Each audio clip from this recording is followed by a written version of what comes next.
today you're going to be with me in paradise. And when he said that, Pastor Hurst, something began to rumble in the temple. That's right. It was the time of the atonement. So there might have even been a high priest inside the holy place, because Jesus was the eternal Paschal Lamb, the Lamb slain from the foundation of the world. He had to die on that atonement day at noon to pay the price for our sins. So it's very likely that a priest was in there about to splash the blood. Scholars have estimated between 3 and 30 million gallons of blood flowed between Sinai and Calvary just on the Day of Atonement. 3 and 30 million gallons of blood. Sacrifices that could not, are you hearing me today? Could not forgive your sins. There was only one Lamb whose blood could pay the price. He was hanging there on the cross, blood running down the tree, and he's talking as an example to the entire world and the ages to come, to a really bad guy saying today. I think God has a real sense of humor. Surely he must have understood how many theologians would puzzle how this works out. How do you figure this one out? How do you explain this? And Jesus is just like, watch this today. Yeah.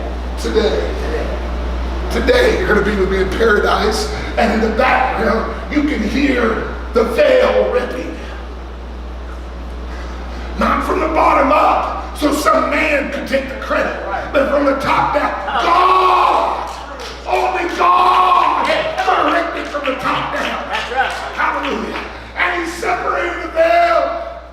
You know what he was saying with that? He was saying, no longer are the women going to be barred from the presence of the Lord. Come on. Hallelujah. No longer are the Gentiles going to be barred from the temple of God. No longer are the temple, the blind, the halt, the lame, none of the rest. You see, Jesus put everything on his ear when he said, come unto me all ye. Hallelujah. You see, it's a trick of the devil that wants you to think that you've got to get it all figured out before you come. Come on. That's the Old Testament mentality. That's right. That's the Old Testament mentality.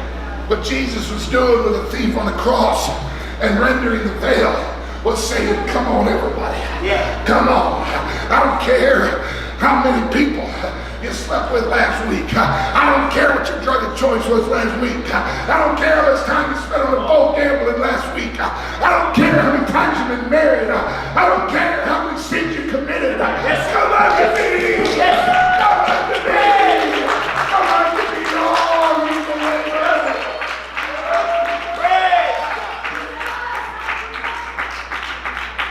He tore the veil. He tore the veil. Somebody hearing me today? The devil wants you to think you've got to earn your way, but he tore the veil so you can stand up right. You can call in and you can find yourself in the Holy Land.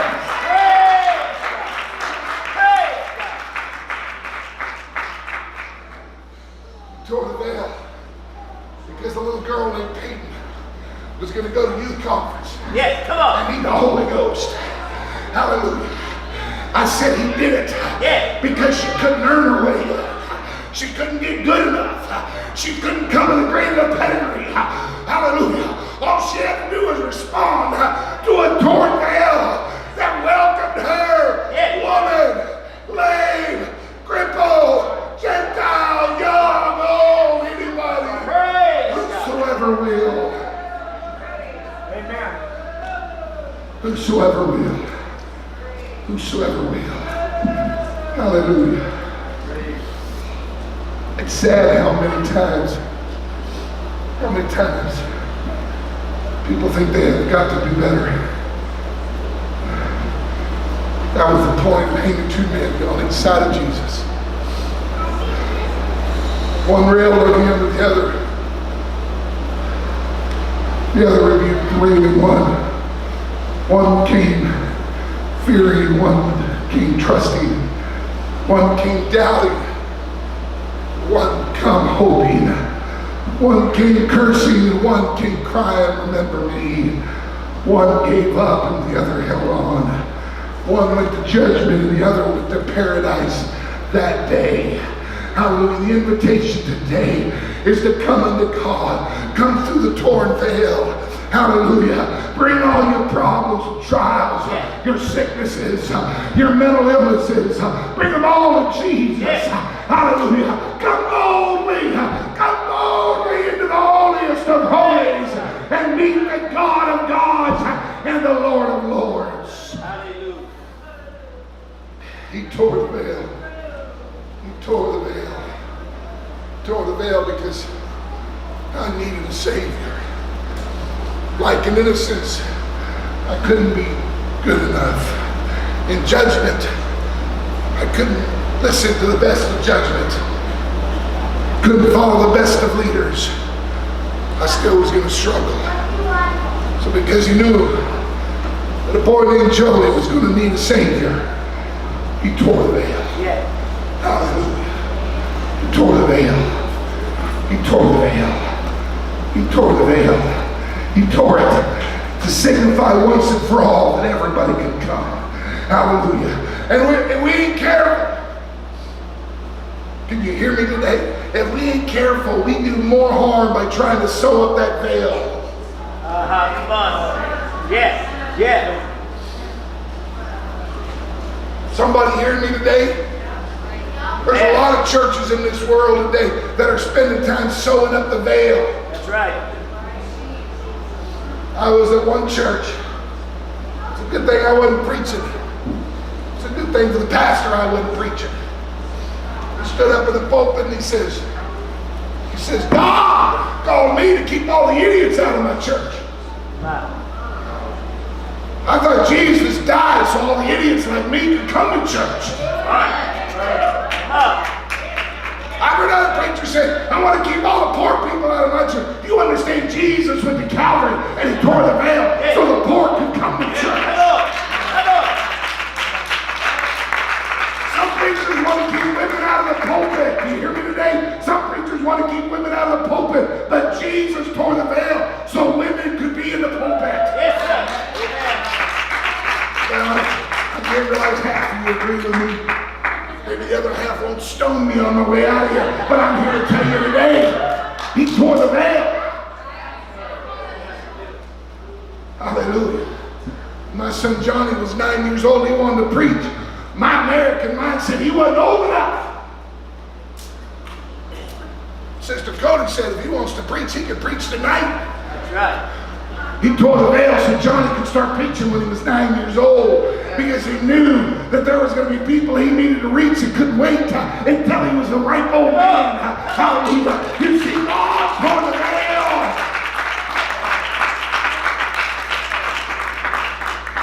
Tore the veil so you didn't have to wait till you were healed.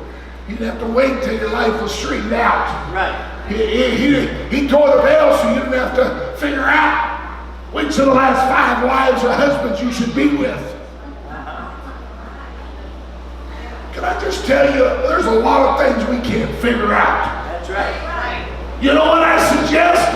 Just come inside the veil and let God work it out.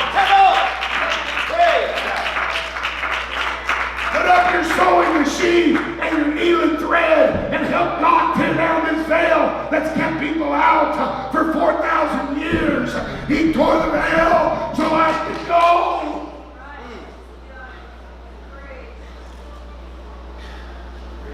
But I've spent a good part of my life being handicapped. I think about what it must have been like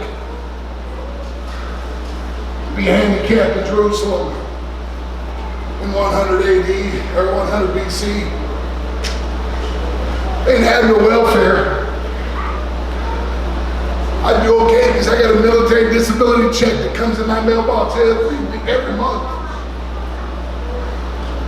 It don't make me rich, but it sure does feed me. Yeah. Just look at me.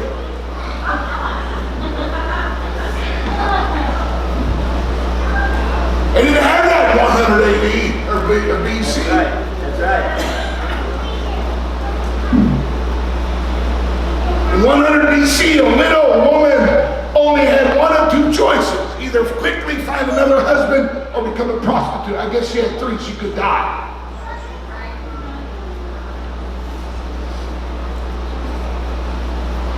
There was no church fund for widows. Now, I know you can go to the Old Testament and find out where they were supposed to be taken care of, but I can also show you where God cursed them because they didn't. But Jesus comes on the scene. He starts turning the world upside down. He says, it's been told of you to love good people, but I'm telling you, love your enemies. Thank God I didn't say like. You see, like is your prerogative. Love is not a choice. Love your enemies. Love those that despitefully use you. Love those that hate you. Love those that misuse you. Come on. You know what he was doing? He was tearing down the veil. That's right. He was tearing down 4,000 years of history that kept people away from God, and away from Yahweh, away from the Shekinah, away from the glory. But Jesus said, that's all over with. Hallelujah. I came down to live among you and dwell among you. Praise. And someday soon, I'm going to be in you. Praise.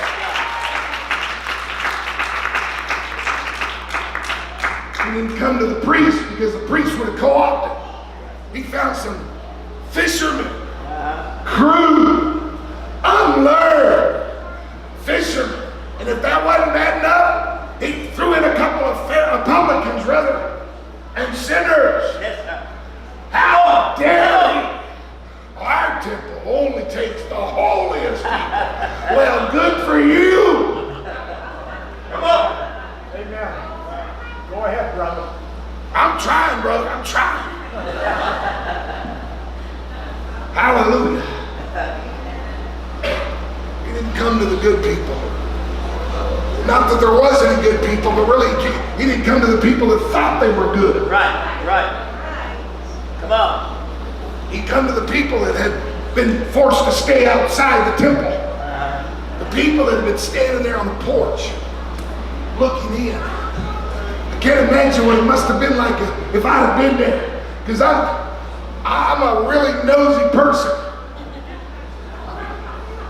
And not only am I nosy, Brother Hurst, but I don't listen to good advice very well. So if they'd have put up a big sign and said, no handicapped Gentiles beyond this point, I'd have been up there. As soon as nobody would be looking, I'd be thrown. They'd have stoned me probably. Some people like to do that now. In either name you want to join, let me know. I'll give you some people who want to stone me. You can join them. But I'm telling you today, Jesus came to change all that. That's right. He came to make it possible. Hallelujah. That everybody Praise can come. God. The young, the old, men, women, Yeah. the lame, the crippled, the blind, the halt, the old, the widow, the widower, the orphan, everything. Come unto me. Yeah. Praise God. That's right. Amen. Come unto me and let me work on you. Hallelujah. Come unto me and let me work on you. Come unto me, bring me your problems. Stand with me today. The baby come to him. He tore the veil. He tore the veil. He tore the veil. Yes, he did. He tore the veil. And he tore it for one reason. He wanted to open the gate to everybody.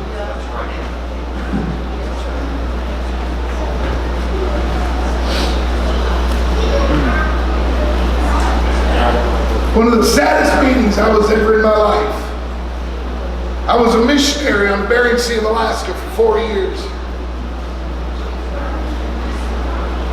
We had a reputation that for a long time we had to dispel the rumors that the only way you go to our church is you had to go to jail first.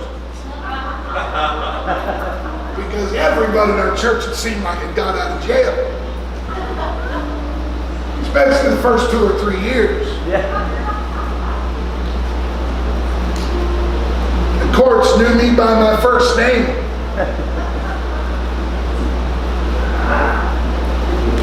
In fact, it's still on the books in Alaska. That church is a registered drug and alcohol treatment center, and you can be sentenced there.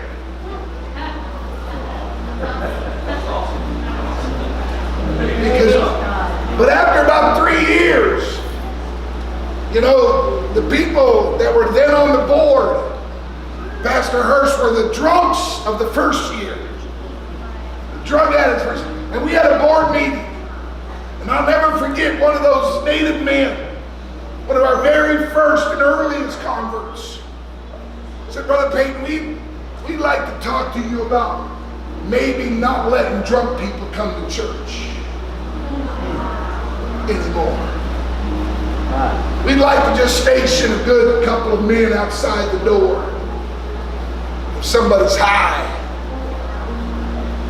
we'll keep them out. If they're drunk, we'll stop them. I sat there at that table and I wept. And I asked them if we would have had that rule when you came. Yeah. Come on. How many of you would be sitting here today? How quickly we forget what a torn veil meant. We serve God 10, 20, 30, 40 years, and we forget the